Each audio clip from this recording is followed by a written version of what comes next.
Good afternoon. Kindly find your seats to make you comfortable. I have a great news for you.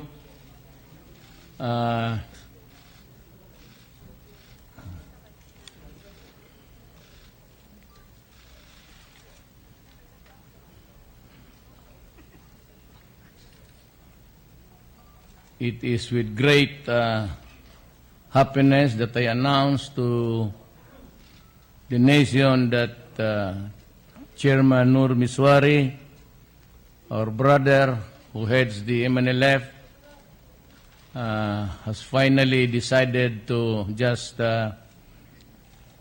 accept my invitation for him to talk to us. He has obliged, and we are very grateful. Secretary Doresa just did the legwork and all. And he was able to pave the way for Chairman Nur to come here, I said, upon my invitation. There is that pending warrant which is lifted now upon my orders so that we can talk.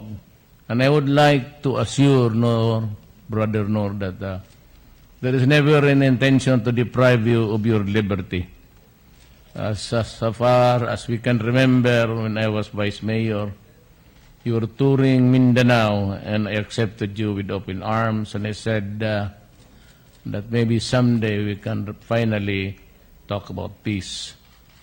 And little did I know, Brother Nur, that by the grace of Allah, I became the President of this Republic.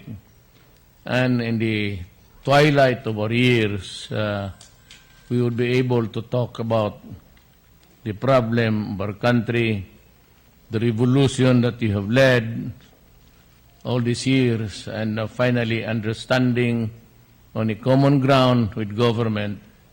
And that I assure you, I said, as you have narrated, we will come up with the modality and then, of course, how to place us in our proper homeland, our Mindanao, and that we will talk about the Bangsamoro Authority.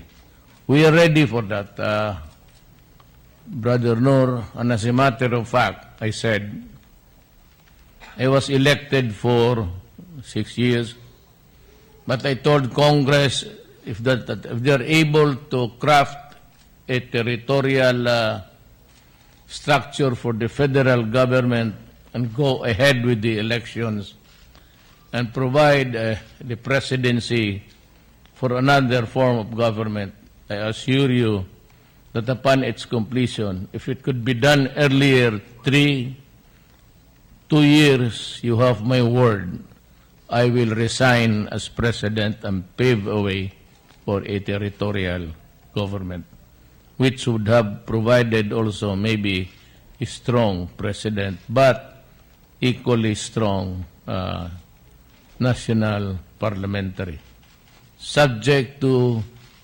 the rules of federalism, which will provide a greater leeway, elbow room, for governance for our people. I am for it. I know that we have talked many times. You passed by Davao City that we would just agree to a federal setup, give everybody his due, do justice to the Moro people committed many centuries ago.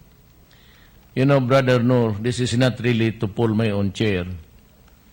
But when I was talking to a lot of the Americans, and I said, and I reminded them of the several massacres, not only in Holo, but in Samar, the bell that was from the church there was taken out by the Americans.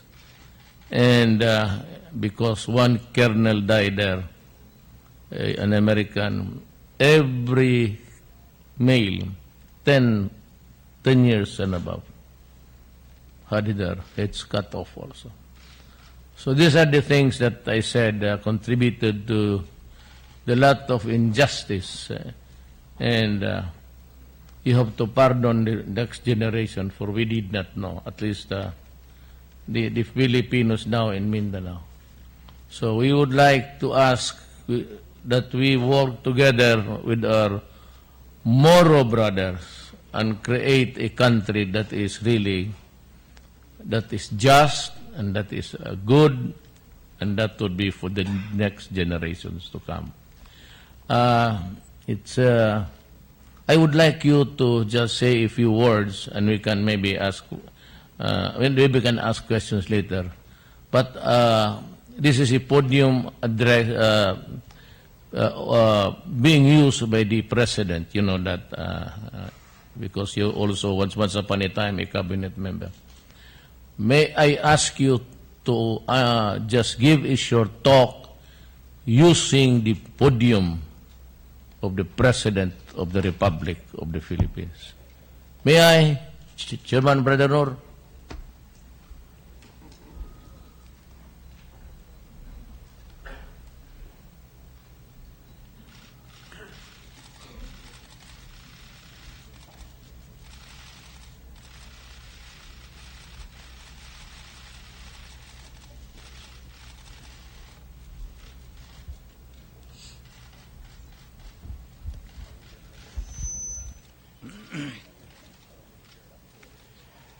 Bismillahirrahmanirrahim. Assalamualaikum warahmatullahi ta'ala wabarakatuh.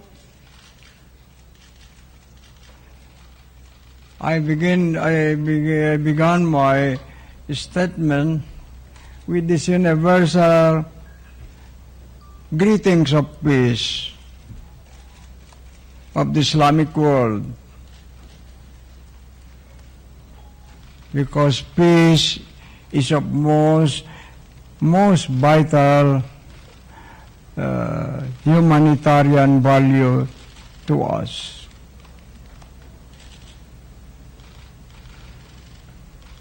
I came here just to see the President, not thinking that I would be having this press conference, because I came here only in answer to the invitation of the President, the man whom I respect and trust.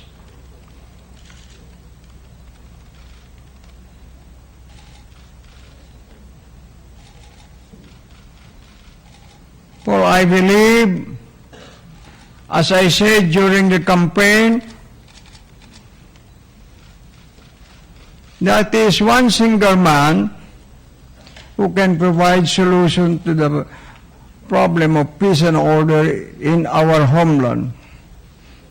I'm not so sure about Visayas and Luzon, but our homeland of Mindanao, because that's the place where I was born, that's the place where I intend to die. Just a while ago, I reminisce on my life. I told Secretary Durisa, when we passed by and about to enter the main gate, I said, it was in this Freedom Park where I spent 9 days, 9 nights of my life. I was then teaching in the University of the Philippines.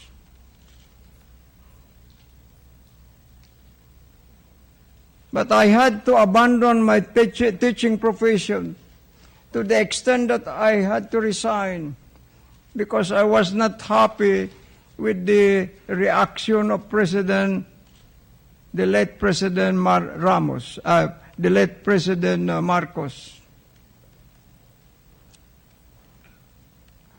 In the aftermath of the killings of more than 200 of our people in Corridor Islands, innocent youth of our homeland, I led a series of demonstrations. I organized one in Congress. But when they called me to say my piece, I said, no, I'm not happy with the reaction of the congressmen. Why they did not honor us by sending somebody here just to talk to us? So I gathered only 9 of our leaders and asked them to join me. And I told them, now I will march to Malacañang Palace.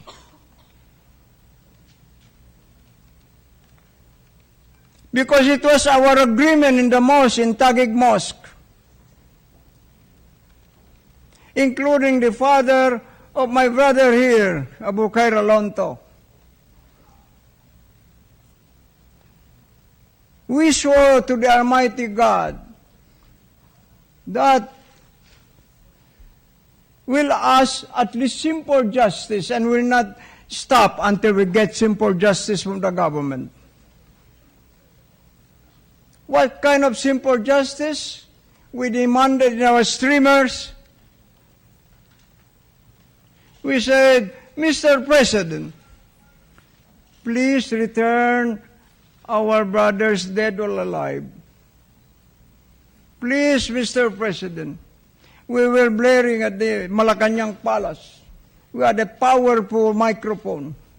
We occupied for 9 days, 9 nights. I slept in that Freedom Park for 9 days, 9 nights. I left only when I went to the university to change my dress, to take a bath and like that.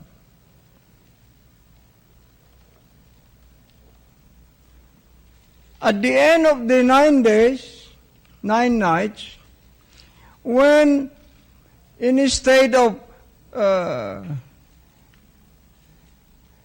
replying courteously to our demand, the late president instead issued a statement before the media, and it became headline issue. Said, Mr. President Marcos has promoted one rank higher the executioners of the Muslim corridor.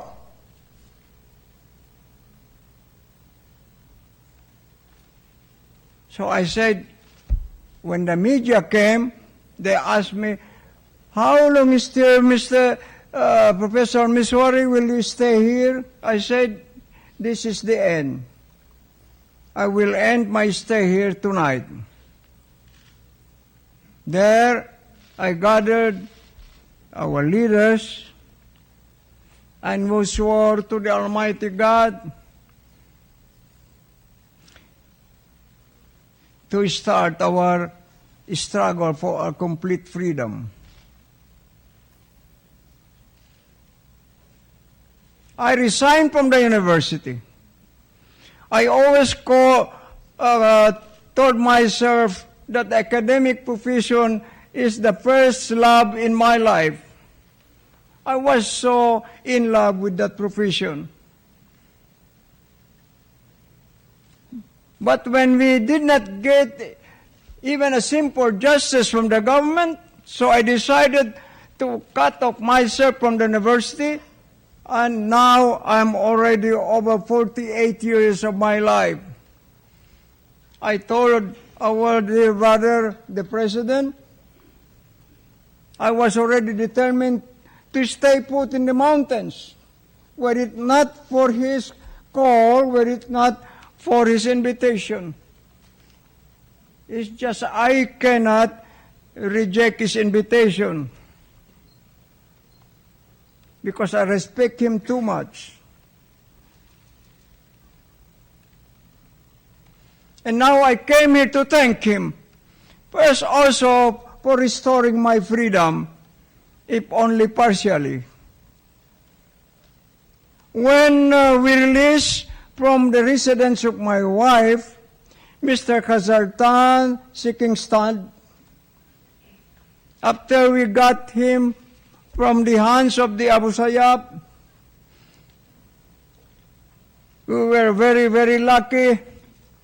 The Abu Sayyaf sent only, according to Seeking Stud, only 60 warriors. And upon my instruction, I asked my people to envelop them right away. And I sent 1 battalion of my forces. So they had no choice but to give us to us. Then when he left the residence of my wife, you know what he said?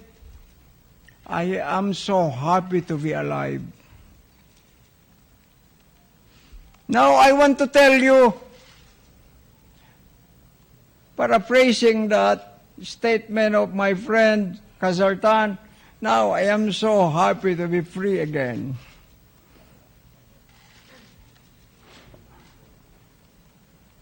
Owing to the initiative of our President.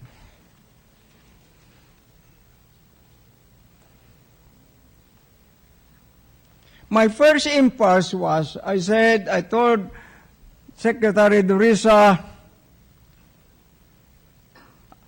I said, I would rather let the President speak for us.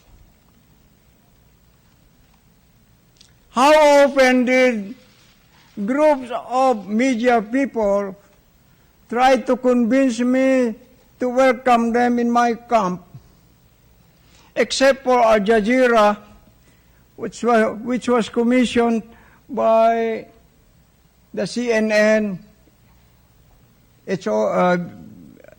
another 2, ABS-CBN, and I don't know, another international media organization. I welcome them there. Because I am sorry to say this, I'm not happy with the performance of some media people. They distort my statement. And some of them are insisting, before they used to insist, MNLF is a spent force.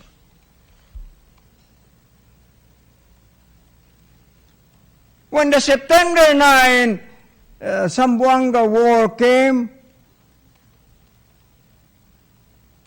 President Pinoy was asked, Mr. President, with this war, can you still say that? No. Misuari is strong. MNF is still alive. And now they are saying, mouthing the German propagandists, repeating lies and lies and lies. That this group of traitors called Executive Committee of 15, they said, is the biggest group. Sometimes MILF. No, sir. Not even one barangay of my people in can they match in Holo. They only have handful of people. Even right now, you can ask Haji Murad himself, how many thousands of his forces, how many thousands of his arms have been brought back to us? You can ask my brother here, one of my commanders from Lanao, from Cotabato. He will tell you, most of the fighters are ready with me.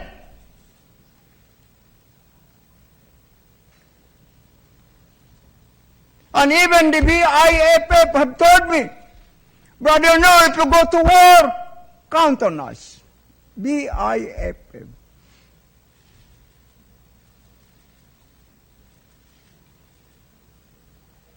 Ask somebody to dispute this. And now I came here, foremost in my mind is, how can we help our president finish his job through to the end of his 6-year term? Because I know for a fact that he will not abandon his pledge to the people. He said, I'll give you peace in Mindanao. Is that so, Mr. President? So I support him for that. When he said, Brother No, why don't you move against Abu Sayyaf? So I started moving. First, I sent 1,700 of my forces, my inner security, to the eastern part. And we cordoned off the position of the Abu Sayyaf. Abu Sayyaf. They said, no, we give you. We return back. So the 10. But some people, enterprising people of Indonesia, came to offer them Somalia and claim in the media there, we were the ones. No, sir, no. With due respect to the armed forces, even the 2 that they got, they will only spill over from us. One of them swam during dark pitch night to the sea because they were guided. He was guided by flickering light of fishermen. Then when he reached them, where do you want to go? We want to go to the MNLF. So he was brought there. From there, he was sent over to the armed forces of the Philippines. They told me, there are other 2. So I asked them to scourge the whole mangrove areas, etc. We could not find. Later on, he showed up in the highway, and the armed forces came. But this was part of the work I did.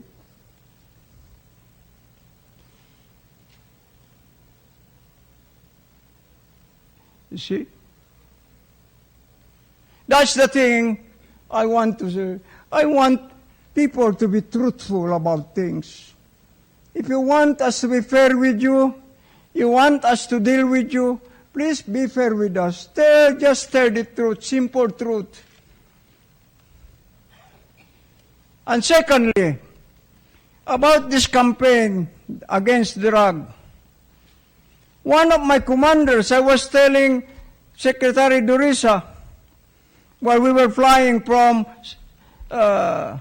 Holo to Manila, I told him one of my commanders has written me a report saying, Kaji, addressing me. Every time I finish my prayers in the morning prayers, I go to the balcony of my humble house, overlooking the highway in Holo. Every time I see people, young people, in the prime of their life, walking like ancient people or what, I say, what's the cause? Drugs. They are destroying our children, our youth. Who will succeed us after this? When our citizens are already destroyed by these drugs. To us, I've always been saying that drug is a restless, creeping threat to humanity. International organizations spending billions and billions and produce no result at all.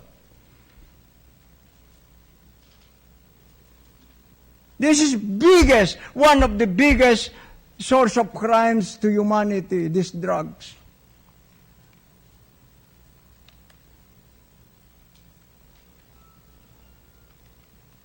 And apart from that, I was also saying that since Malaysia is the one who is involved in this kidnapping for ransom,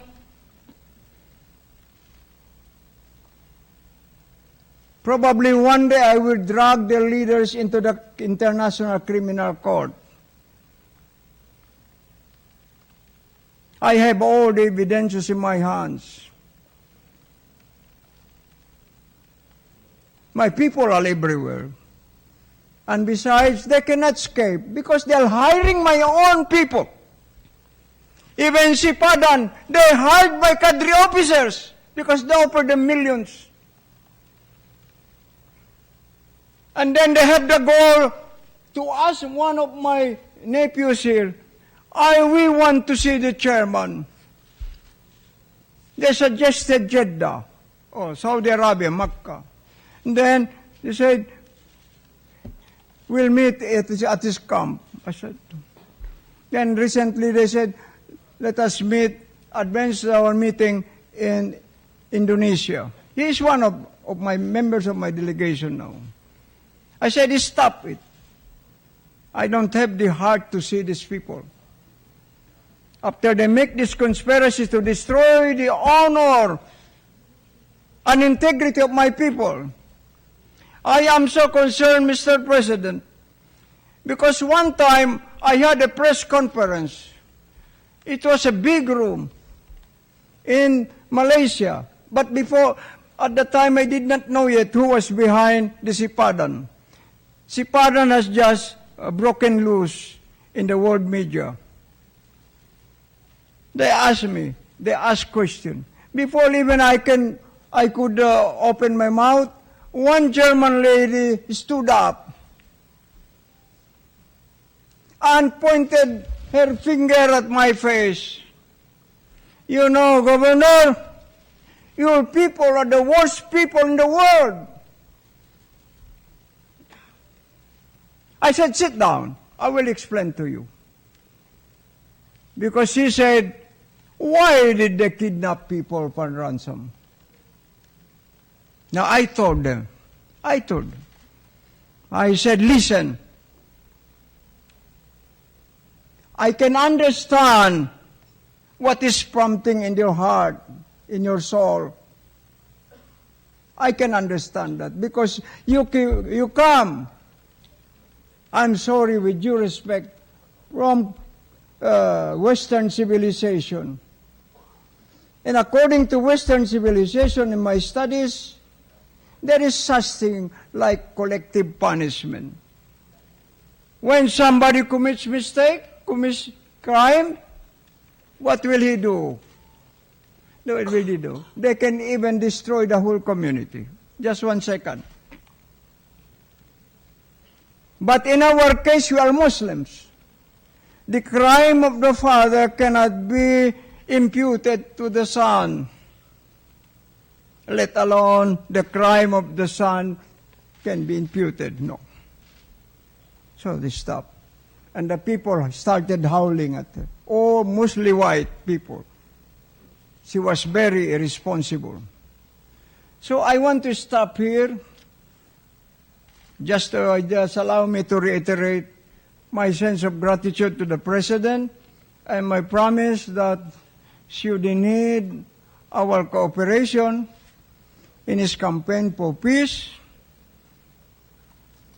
you can count on us, Mr. President, inshallah. Wassalamu alaikum wa rahmatullahi wa barakatuh.